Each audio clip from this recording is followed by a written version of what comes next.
Ever feel like life is just too much sometimes? Like no matter how hard you try, nothing's fully in your control. You make plans, hustle, grind, worry, hope, and yet things still fall apart, people let you down, or situations turn upside down without warning. In those moments when everything feels shaky, one question often comes up. Who or what can I really trust? That's where the idea of trusting in God becomes more than just a religious phrase. It becomes a lifeline. Trusting in God isn't about having all the answers. In fact, it's often about surrendering when we don't. It's about finding peace when there's chaos, staying calm when things don't make sense, and choosing faith over fear even when you're surrounded by uncertainty. But let's be real, it's not always easy. Trust doesn't happen overnight, especially if life's been rough, or if you've had prayers that went unanswered, or moments when it felt like God was silent. So, why should we trust in God? Because deep down, we all crave something steady, something unshakable. People fail, plans fall apart, money comes and goes, even your own strength has limits.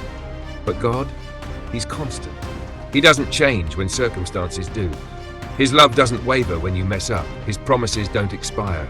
Trusting in God means believing that even when you don't see the whole picture, He's still painting something beautiful behind the scenes. And no, it doesn't mean ignoring reality or pretending everything's fine when it's not. Trusting God means looking straight at the mess, the pain, the questions, and still saying, I believe you're good, even in this. That kind of trust, it builds peace, confidence, and a quiet kind of strength the world can't give you. Now maybe you're thinking, okay, that sounds nice, but how do I actually do it? Great question. Trusting in God starts with relationship, not religion. It's not about checking off spiritual boxes or being perfect. It's about being real with God. Talk to Him, honestly. Tell Him when you're scared, confused, angry, or He can handle it.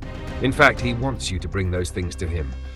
The more you open up to God, the more space you give Him to move in your heart. Next, anchor yourself in His Word.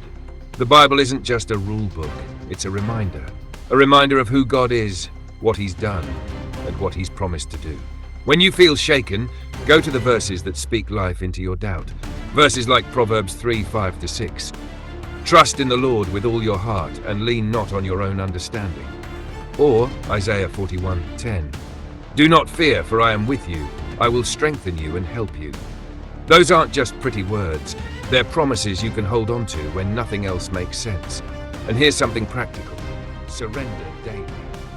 Trusting God isn't a one-time decision. It's a choice you make over and over. Every morning when you wake up, take a second to say, God, I don't know what today holds, but I trust you with it. That simple act of surrender realigns your heart and mind. You're not saying you have it all figured out, you're saying you're not carrying it all alone.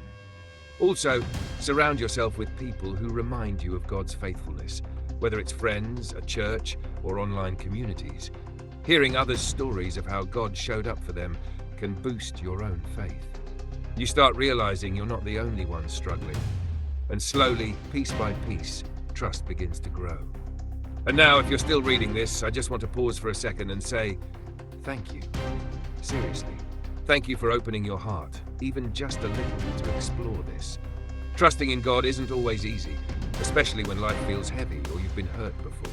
But the fact that you're even thinking about it, that's brave. That matters. You're not alone in this, and you're doing better than you think. So what happens when you begin to trust God, even just a little? Peace starts to replace anxiety, hope starts to rise again, your perspective shifts, you begin to see delays not as denials but as divine redirections. You start finding meaning in the waiting. You stop trying to control everything, and instead start living in freedom, even when the outcome is unknown. That's the beauty of trusting in God. It's not about everything being perfect. It's about knowing that even when life isn't, He still is. He's with you in the storm, guiding you when the path isn't clear, holding you when you feel like falling apart. So trust in Him, not because life will magically become easy, but because no matter what comes your way, you won't face it alone. You'll have an anchor, a guide, a Father who loves you more than you can even imagine. And that's more than enough.